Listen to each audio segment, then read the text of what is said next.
25 वर्ष धरी शासन रे रही विरोधी दल केमती आचरण करने केमती व्यवहार करने भूली गले। देखो प्रश्नोत्तर हूँ विधानसभा एक गुरुत्वपूर्ण विषय एवं विशेषकर विरोधी दल केबे प्रश्नोत्तर कार्यक्रम को बंद कराए ना, किंतु एठी विलक्षण देखा जाउछि। कारण विरोधी दल को कौ भली भाव में विरोधी दल भूमिका निर्वाह करिवार अछि जना नाही। 25 वर्ष धरी शासन रे रही विरोधी दल केमती आचरण करने केमती व्यवहार करने भूली गले।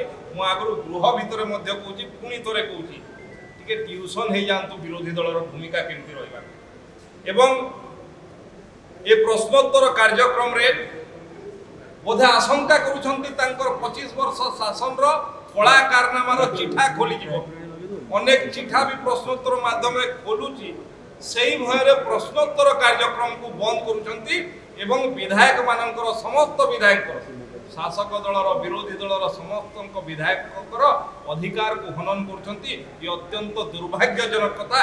एभलिया घटना विधानसभा भितरे विरोधी दल हे प्रश्नोत्तर कार्यक्रम को बंद करवा निश्चित भाव में ओडिशावासी को क्षांत करिछि। ओडिशावासी को गिरफ्त करा देखंतु एटा पाखापाखी 3 दिन हो गला 2 दिन हो गला ओडिशार गुरुत्वपूर्ण विषय कही निजे मुलतवी प्रस्ताव आणुचंती निजे पुणी हाउस को बंद करुचंती।